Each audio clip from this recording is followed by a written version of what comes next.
Last લેક્ચરમાં આપણે BT એટલે કે બેસિલસ થ્રુએન્જીસિસ જે બેક્ટેરિયાની વાત કરી હતી. આ જે બેક્ટેરિયાની વાત કરીએ તો બેસિલસ થ્રુએન્જીસિસ કે જેને આપણે બીટી નામથી ઓળખીશું, આ બીટી એ પોતાની અંદરથી ચોક્કસ પ્રકારનું એક વિષ દ્રવ્ય ઉત્પન્ન કરશે અને આ વિષ દ્રવ્યનો ઉપયોગ કરીને વિષ દ્રવ્ય ઉત્પન્ન થયું છે એ વિષ દ્રવ્યનો ઉપયોગ કરીને આપણે કેટલાક ફળાઉ વૃક્ષો હોય અથવા તો કેટલીક રોગગ્રસ્ત વનસ્પતિ હોય તો તેના પર તેનો છંટકાવ કરીશું. તો આ જો એનો આપણે એના પર છંટકાવ કરીશું તો કેટલીક ડીંભ અથવા તો ઈયળો બરાબર છે એનો ખોરાક તરીકે ઉપયોગ કરશે અને આ વિષ દ્રવ્ય એના આંતરડાની અંદર જશે એટલે કે અંડમાર્ગમાં જશે અને ત્યાર પછી એવી ઈયળોનો શું થશે? નાશ થશે. નાવડેઝ આપણે આ ગુણધર્મનો ઉપયોગ કરીને આજે બીટી એટલે આપણે બોલીશું બેસિલસ થ્રુએન્જીસિસ, તો તેને આપણે જીનેટિક એન્જિનિયરિંગનો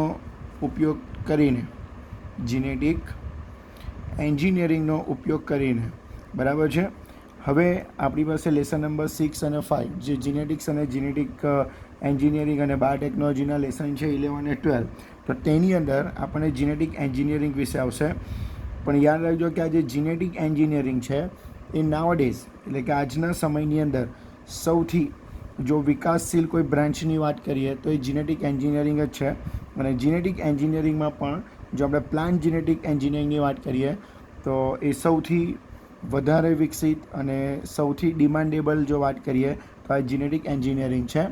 બરાબર છે. આ જે જીનેટિક એન્જિનિયરિંગની મદદથી આપણે શું કર્યું છે તો ધ્યાનથી સાંભળવાનું છે કે જો જીનેટિક એન્જિનિયરિંગથી આપણે શું કર્યું છે, બીટી એટલે બેસિલસ થ્રુએન્જીસિસ એ આપણને ખબર છે કે બેક્ટેરિયા છે. બેસિલસ થ્રુએન્જીસિસ શું છે? બેક્ટેરિયા છે. આ બેક્ટેરિયાનું જે જનીન દ્રવ્ય છે, આ બેક્ટેરિયાનું જે જનીન દ્રવ્ય છે એ જનીન દ્રવ્યને આપણે જીનેટિક એન્જિનિયરિંગની મદદથી આપણે વનસ્પતિની અંદર દાખલ કર્યું છે. બરાબર છે. બેક્ટેરિયાનું જનીન દ્રવ્ય આપણે કોની અંદર દાખલ કર્યું છે? વનસ્પતિમાં દાખલ કર્યું છે. અને તેનું આપણી પાસે બેસ્ટ એક્ઝામ્પલ છે કપાસનો છોડ એટલે કે જેને આપણે ઓળખીએ છીએ બીટી કોટન. BT cotton. બરાબર છે.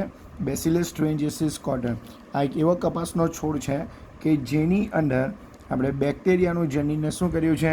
એન્ટર કર્યું છે.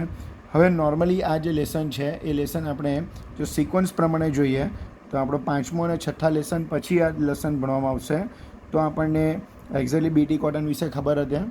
પણ જો આપણે બીટી કોટનની વાત કરીએ તો બેસિલસ થ્રુએન્જીસિસનું જે વિષ દ્રવ્ય છે એટલે કે ઝેરી ઉત્પન્ન કરતું જે જનીન છે એ જનીન આપણે કપાસના છોડની અંદર આપણે મૂક્યું છે. બરાબર છે.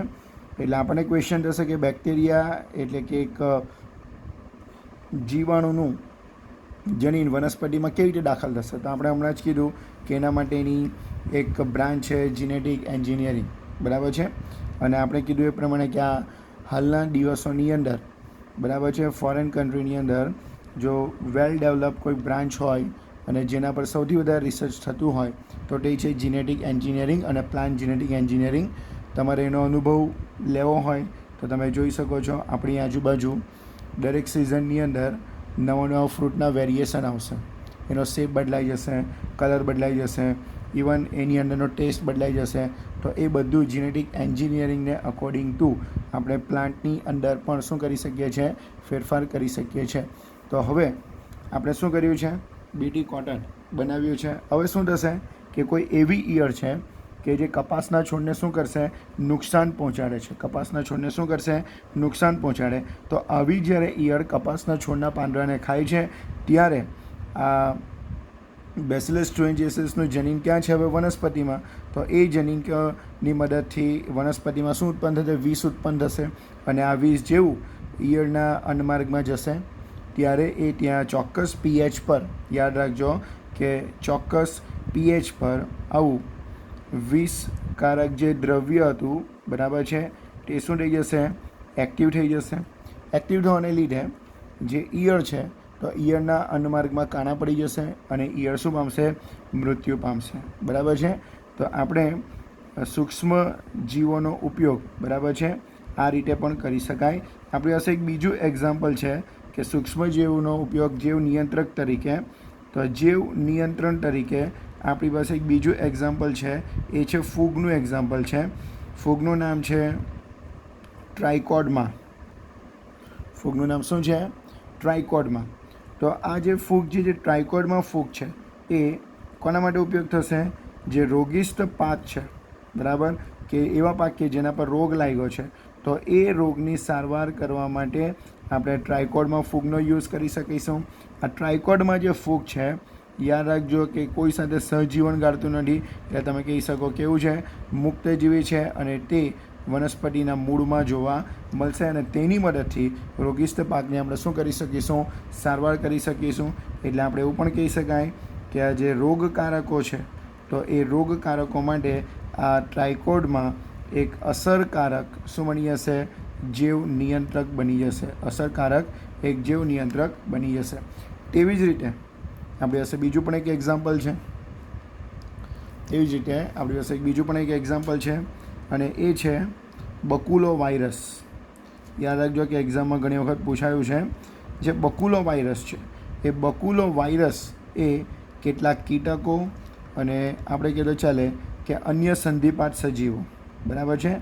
તો તમે ઇનશોર્ટમાં યાદ રાખો કે કીટકોની અંદર એ શું ઉત્પન્ન કરશે? આ બકુલો વાયરસ શું કરે? રોગનું સર્જન કરે.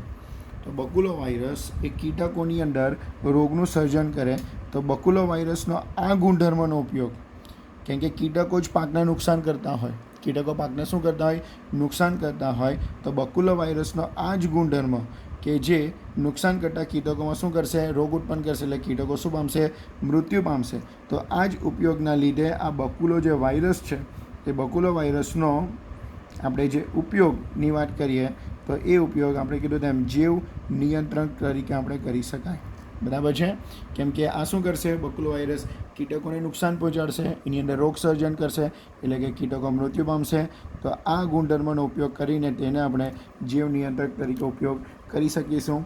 આ જે બકુલો જે વાયરસ છે, તેનો સમાવેશ યાદ રાખજો કે આ બકુલો વાયરસનો સમાવેશ એ ન્યુક્લિયોપોલી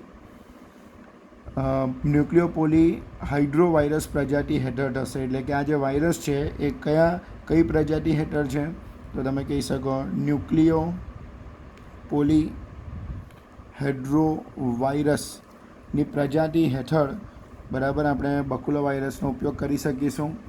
હવે યાદ રાખીએ તો આપણે જે બધા એક્ઝામ્પલ જોયા કે જે સૂક્ષ્મજીવો એક નિયંત્રક તરીકે કામમાં આવશે, તો આ બધા જે સૂક્ષ્મજીવો છે, તો યાદ રાખજો કે તે પોતાના ટાર્ગેટેડ એટલે કે ચોક્કસ પ્રકારના જ સજીવો પર ઇફેક્ટ આપશે, કે જે વનસ્પતિ હોય, બરાબર છે, સસ્તન પ્રાણી હોય, પક્ષી હોય, બરાબર છે, કેટલીક માછલી હોય.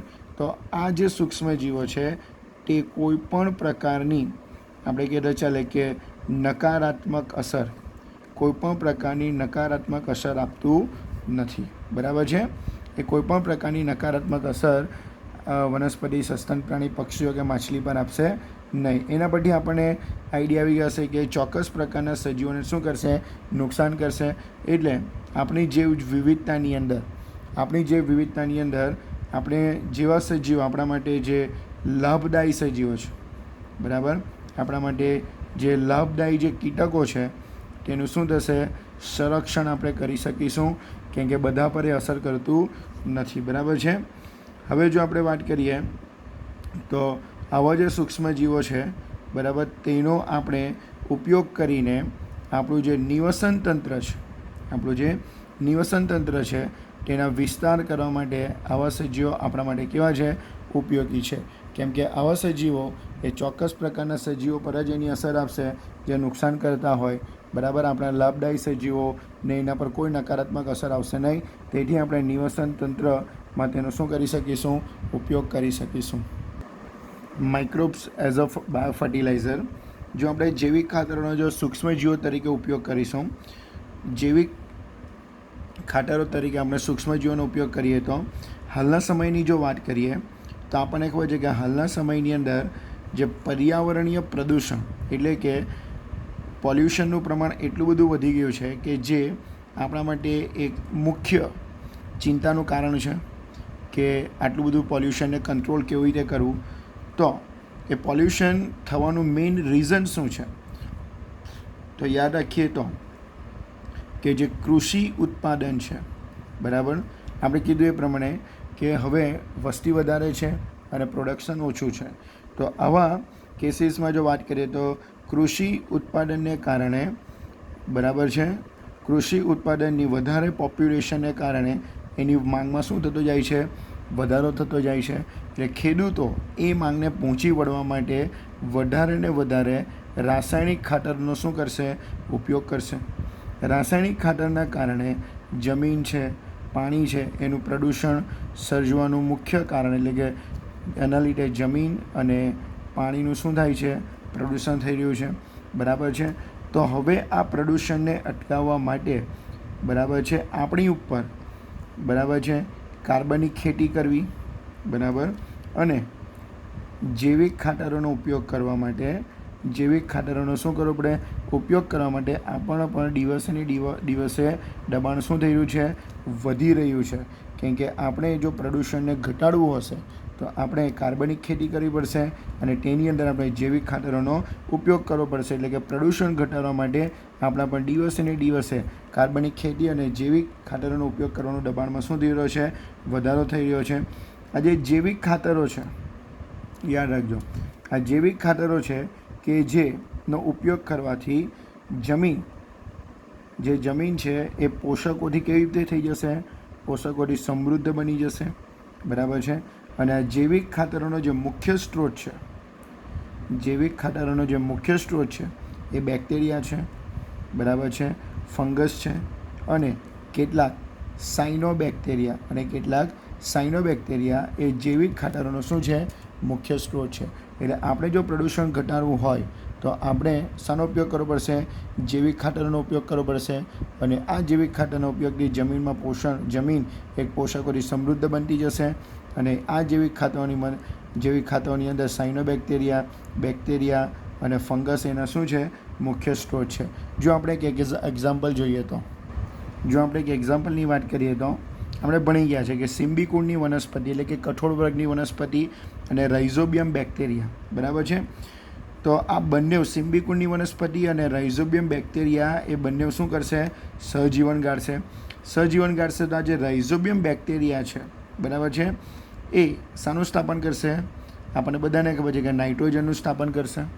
નાઇટ્રોજનનું સ્થાપન કરીને એ શું કરશે, કાર્બનિક દ્રવ્ય બનાવશે. શું બનાવશે, કાર્બનિક દ્રવ્ય. અને આ કાર્બનિક દ્રવ્ય એ કોના માટે કામ લાગશે, વનસ્પતિની અંદર પોષક દ્રવ્યો તરીકે ઉપયોગી રહેશે. પોષક દ્રવ્ય તરીકે શું રહેશે, ઉપયોગી રહેશે. હવે આ જે રાઇઝોબિયમ બેક્ટેરિયા છે એ વનસ્પતિની અંદર આપણને ખબર છે કે મૂળ ગંડિકાનું શું કરશે, નિર્માણ કરશે, બરાબર છે, મૂળ ગંડિકાનું નિર્માણ કરશે. હવે આપણે કહેતા હતા કે જૈવિક ખાતરો તરીકે સૂક્ષ્મજીવો, તો તે નાઇટ્રોજનયુક્ત દ્રવ્યોનો શું કરશે, વધારો કરશે, બરાબર છે. તો સૂક્ષ્મજીવો દ્વારા વનસ્પતિની અંદર શું થયું, નાઇટ્રોજનયુક્ત દ્રવ્યોનો શું થયો, વધારો થયો. તો સિમ્બિકુળની વનસ્પતિ અને રાઇઝોબિયમ બેક્ટેરિયા બંને એકબીજા સાથે સહજીવન ગાળશે. અને સહજીવનના પરિણામે જે સિમ્બિકુળની વનસ્પતિ છે એ બેક્ટેરિયાને રહેવા માટે જગ્યા આપશે. એના બદલામાં જે રાઇઝોબિયમ બેક્ટેરિયા છે એ વાતાવરણમાંથી, આપણને ખબર છે કે વાતાવરણમાં નાઇટ્રોજનનું પ્રમાણ 78% છે, પરંતુ આ 78%નો કોઈપણ પ્રાણી સીધો ઉપયોગ કરી શકતું નથી. જો સીધો ઉપયોગ ન કરી શકે તો આ રાઇઝોબિયમ બેક્ટેરિયા એ નાઇટ્રોજનને શું કરશે, નાઇટ્રોજનયુક્ત ક્ષારોમાં ફેરવશે. નાઇટ્રોજનયુક્ત શામાં ફેરવી કાઢે, ક્ષારોમાં ફેરવી કાઢશે. અને ત્યાર પછી વનસ્પતિનો શું કરી શકશે, ઉપયોગ કરી શકે. એટલે કે સૂક્ષ્મજીવો વનસ્પતિને શું કરશે, જૈવિક ખાતરો પૂરા પાડશે. બીજું એક્ઝામ્પલ વાત કરીએ તો અન્ય બેક્ટેરિયા, બરાબર, આપણી પાસે એના બી 2 એક્ઝામ્પલ છે. અન્ય બેક્ટેરિયા એવા પણ છે, એક સહજીવી બેક્ટેરિયાનું એક્ઝામ્પલ છે. આ બેક્ટેરિયા એવા છે કે જે આપણે એવું કહેતો ચાલે કે જમીનમાં મુક્તજીવી છે. આ બેક્ટેરિયા કેવા છે, જમીનમાં મુક્તજીવી છે. આ મુક્તજીવી બેક્ટેરિયાનું નામ છે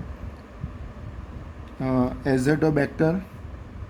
એક બેક્ટેરિયાનું નામ છે એઝેટોબેક્ટર. આ એક મુક્તજીવી બેક્ટેરિયા છે, બરાબર છે. અને જે બીજા બેક્ટેરિયા છે એ એઝોસ્પાઇરિલિયમ. એ બીજા બેક્ટેરિયા કયો છે, એઝોસ્પાઇરિલિયમ, બરાબર છે.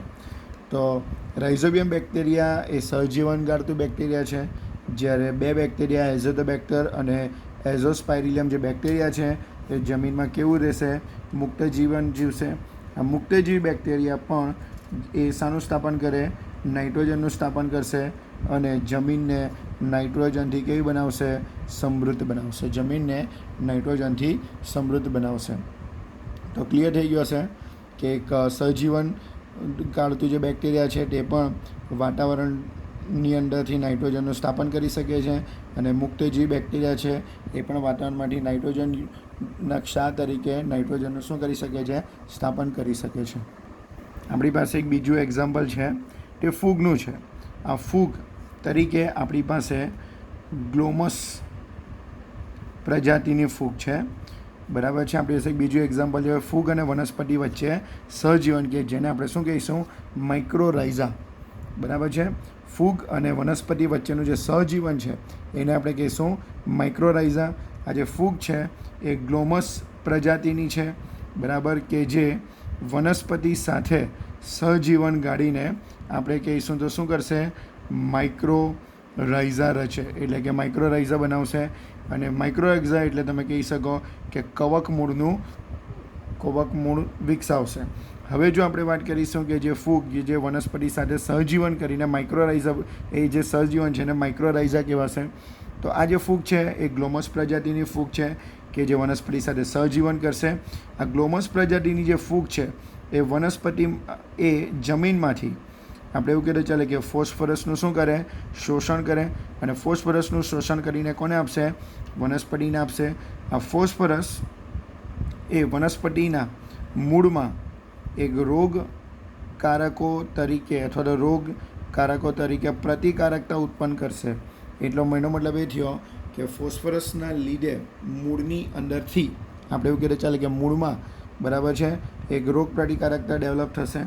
બરાબર છે. ઇવન આ ગ્લોમસ પ્રજાતિની જે ફૂગ છે, આ ગ્લોમસ પ્રજાતિની ફૂગ છે એ ક્ષારતા વધારે હોય, જમીનમાં શુષ્કતા હોય તો પણ એમ કીધું ચાલે કે એ ક્ષારતા અને શુષ્કતા સામે ટકી રહેવાની ક્ષમતામાં શું કરશે, વધારો કરશે.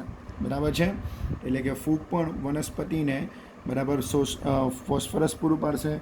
ઇવન કોઈક અનફેવરેબલ કન્ડિશન, એટલે કે જમીનમાં ક્ષારનું પ્રમાણ વધારે હોય, જમીનમાં શુષ્કતા વધી ગઈ હોય તો પણ આ ફૂગને લીધે વનસ્પતિની ટકી રહેવાની ક્ષમતામાં શું થશે, વધારો થશે.